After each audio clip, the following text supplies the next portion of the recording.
Baik pemirsa, masih dalam perbincangan PPDB Jabar 2020 masih bersama Ibu Dewi Sartika sebagai Kepala Dinas Pendidikan Provinsi Jawa Barat.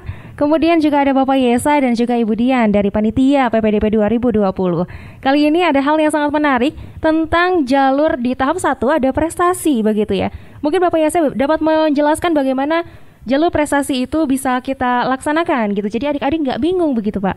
Oh iya, jadi jalur prestasi itu di SMA ya, khususnya itu ada dua. Yang pertama adalah prestasi akademik, yang kedua adalah prestasi non akademik. Nah, prestasi akademik itu tentu saja harusnya kalau tahun kemarin itu kan dengan nilai ujian nasional. Nah, sekarang adalah dengan nilai raport ya, semester 1 sampai semester 5. Nah, nilai raport di masing-masing sekolah itu kan berbeda-beda. Makanya dilakukan penyesuaian atau kalibrasi menggunakan data ujian nasional 3 tahun ke belakang ya. Nah, nilai-nilai rapor tadi kan sudah diinput pada saat pra pendaftaran tadi itu. Nah, itu yang jalur pertama. Kemudian jalur kedua yang prestasi juga adalah prestasi non akademik atau kejuaraan. Nah, itu tentu saja dengan piagam kejuaraan seperti olahraga, kemudian kesenian ya, tingkat nasional, tingkat daerah, itu silahkan semua dokumennya disampaikan, diupload di dalam website, nanti akan dievaluasi oleh sekolah. Hanya memang evaluasinya itu oleh sekolah langsung, baik untuk yang prestasi maupun yang akademik maupun yang non akademik ya. Adakah tingkatan yang diwajibkan hanya tingkatan ini saja atau tingkatan nasional saja yang tidak, dapat dipoinkan?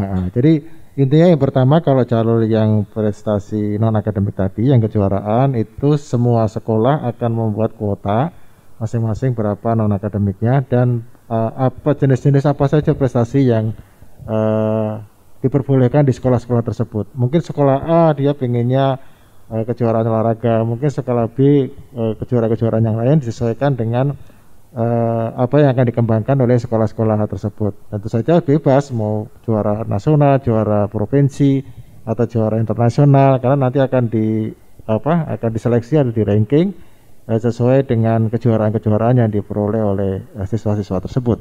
Baik, di tahap 1 pun ada yang namanya afirmasi ya Ibu. Ada juga nih teman yang bertanya, bagaimana Bu kalau misalnya saya tidak terima di SMA tapi saya jalurnya pakai KETM, lalu bagaimana Bu nasib saya begitu?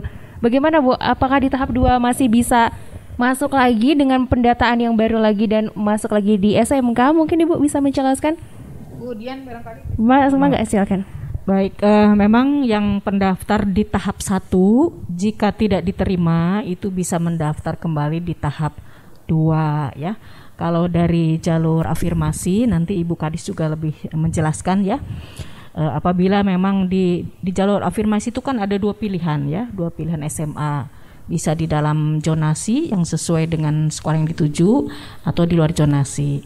Ketika pilihan ke-1 dan ke-2 juga tidak diterima untuk afirmasi keluarga ekonomi tidak mampu ini, nanti akan disalurkan ke sekolah swasta terdekat dengan domisili ya, dan akan dibiayai oleh pemerintah. Nah, itu Ibu nanti mungkin akan lebih menjelaskan lebih detail ya.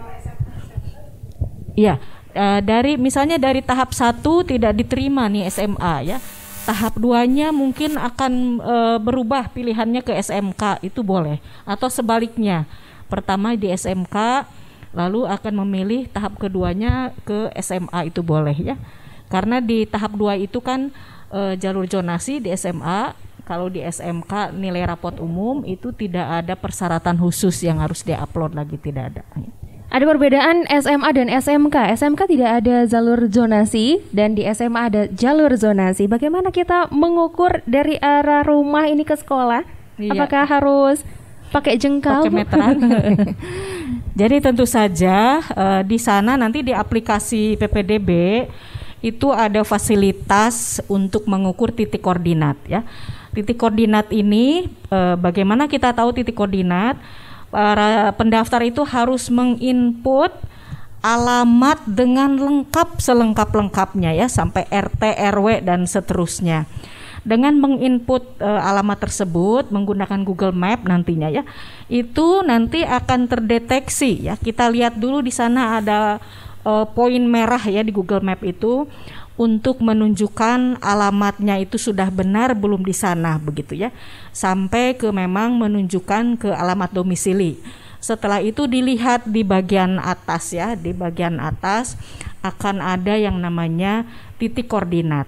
Nah itu bisa di-copy nanti ke alamat website, ke aplikasi PPDB, dan dengan sendirinya nanti oleh sistem akan dibaca dari titik koordinat domisili ke sekolah yang dituju itu berapa kilometer begitu ya. Dan harus di-copy ya, jangan diketik ulang, karena kalau ketik ulang nanti koma, titik koma begitu ya, itu biasanya suka salah begitu. Jadi udah saja copy, nanti pastenya di situ, copy paste saja kira-kira. Karena PPDB 2020 ini tinggal klik aja gitu ya Bu ya.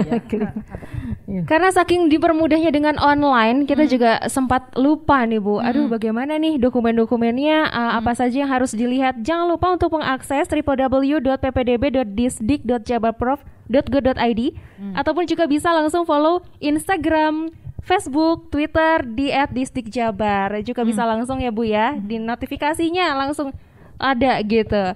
Oke, baiklah. Kalau misalnya sekarang nih pertanyaannya masih banyak, tapi saya rangkum aja nggak apa-apa ya Bu ya. Satu pertanyaan nih, bagaimana kita bisa percaya begitu ya Bu ya dengan semua yang serba online ini?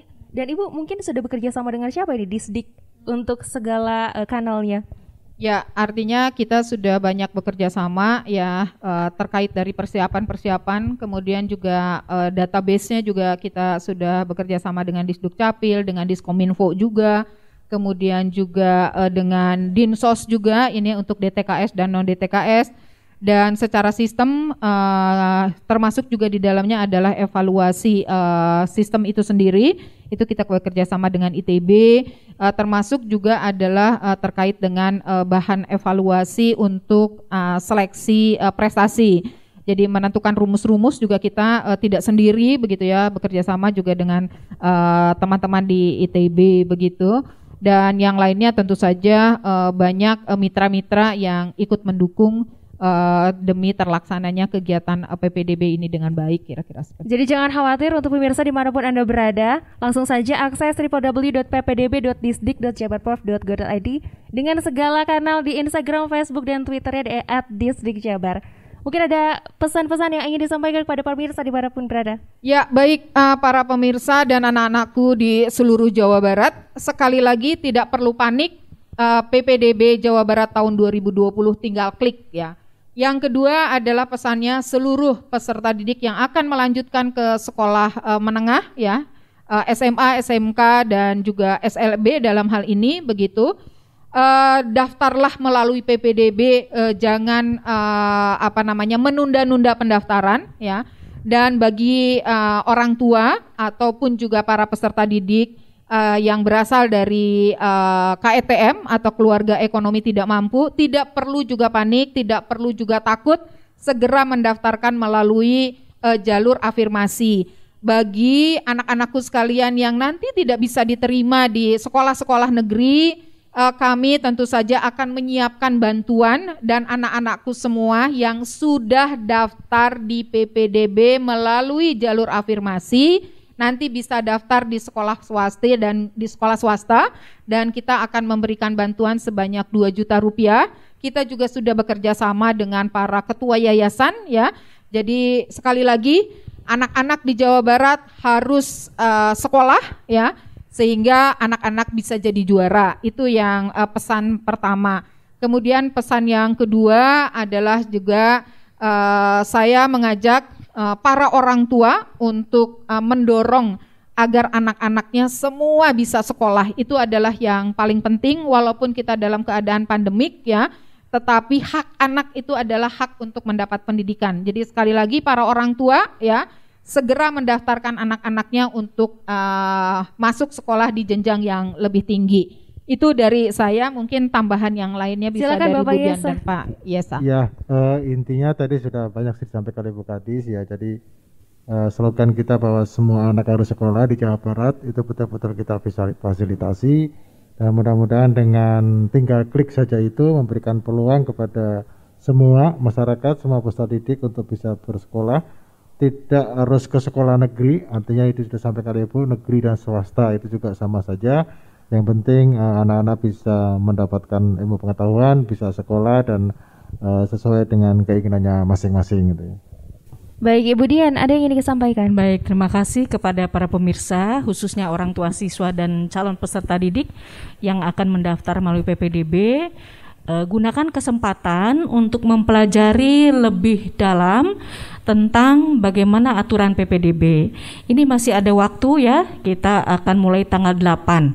Di hari-hari sekarang tanggal 3 ya, sampai tanggal 8 masih banyak hari di mana orang tua siswa masih ada kesempatan mempelajari lebih jauh bagaimana aturan PPDB. Dan di tiap kabupaten kota itu ada kanal-kanal yang bisa digunakan untuk mencari tahu lebih dalam tentang aturan PPDB. Selamat mengikuti PPDB, semoga sukses sesuai dengan harapan para orang tua siswa. Baik, Ibu Gadis. Ya, ini tambahan terakhir ini barangkali ya. Jadi ini soal pengumuman para pemirsa dan masyarakat di Jawa Barat. Jadi penerimaan peserta didik baru begitu, itu penerimaannya ditentukan oleh kepala sekolah ya, melalui rapat dewan guru dipimpin oleh para kepala sekolah begitu ya. Nah, kemudian dituangkan nanti yang diterima, siapa tidak melalui SK kepala sekolah. Nah, dari SK kepala sekolah inilah kemudian dilaporkan kepada kepala dinas, dalam hal ini adalah juga panitia PPDB. Nanti setelah itu baru kita umumkan di sistem begitu ya, melalui di laman-laman yang sudah kita sampaikan. Jadi sekali lagi Bapak dan Ibu, kewenangan penerimaan peserta didik baru itu ada di kepala sekolah melalui rapat dewan guru yang diketuai oleh dihadiri oleh kepala sekolah, nanti bentuknya adalah SK penerimaan. Kemudian pemerintah Provinsi Jawa Barat dalam hal ini adalah mengkonsolidasikan, melakukan koordinasi dan tentu saja memfasilitasi, khususnya adalah sistem di dalam jalur zonasi. Sementara untuk jalur prestasi, afirmasi dan perpindahan dan juga anak guru ya, ini semuanya ada di sekolah masing-masing. Jadi sekali lagi itu yang juga menjadi informasi penting untuk seluruh masyarakat yang ada di Jawa Barat. Baik pemirsa, alhamdulillah kita sudah di penghujung acara dan terima kasih kepada Ibu Kadis, Bapak Yesa dan juga Ibu Dian yang sudah hadir di studio. Jangan lupa untuk selalu jaga kesehatan, jaga protokol kesehatan, jangan lupa cuci tangan pakai sabun dan juga air mengalir. Karena semua anak bisa sekolah dan semua anak juga harus jadi juara. Gak usah panik kalau misalnya mau daftar PPDB, gak usah panik dong tentunya ya. Karena tinggal klik aja. Saya Tesya Putri mengucapkan banyak terima kasih. Sampai jumpa.